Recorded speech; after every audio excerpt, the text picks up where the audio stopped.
Humans have been fishing for over 40,000 years, but not until recently did we start studying how this activity affects the underwater ecosystems, especially coral reefs. In this video, we will examine how fishing has affected the nutrient capacity of coral reef ecosystems across the world.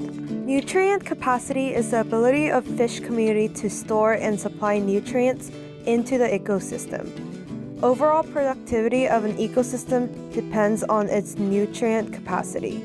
Before analyzing all of Al Geyer's findings, first we need to break down some of the vocabulary he uses in his paper.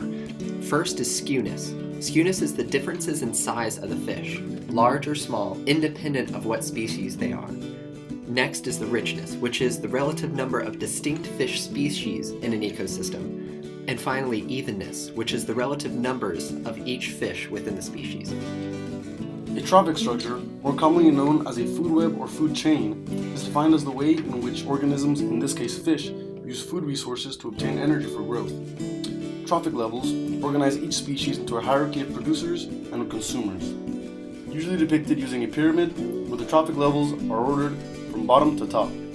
The first layer, at the very bottom of the pyramid, contains the primary producers such as plankton. Following this level are the herbivorous consumers such as zooplankton or shrimp. Next, the predators like tuna, which prey on other fish, and lastly, the top predators such as reef sharks, which are not consumed by anything else in the ecosystem, the highest trophic level. A 2016 study conducted by Dr. Jacob Algeyer and his team at the University of Washington helped determine the significance of these factors. They estimated the nutrient storage and nutrient supply using a species-specific model of over 70,000 fish across 110 communities on 43 coral reefs in the Caribbean. Fish biomass for nitrogen and phosphorus were collected for nutrient storage, while nutrient supply was collected through the fish excretion of these nitrogen and phosphorus. The study found these results. The factors that most affected nitrogen supply were richness, skewness, and max length. The factors that most affected phosphorus supply were trophic level and skewness. The factors that most affected nitrogen storage were trophic level and max length. And the factors that most affected phosphorus storage were richness, trophic level, and evenness. Overall, the factors that influenced all four most were trophic level and skewness rather than evenness or richness. The reduction in nutrient processes is not because of reduction in species, but rather changes in trophic structure and skewness. Larger fish has a slower nitrogen metabolism rate and secretes more phosphorus than smaller fish. When the numbers of small and large fish are at healthy levels, the relative amounts of nitrogen and phosphorus circulated through the ecosystem is at an equilibrium.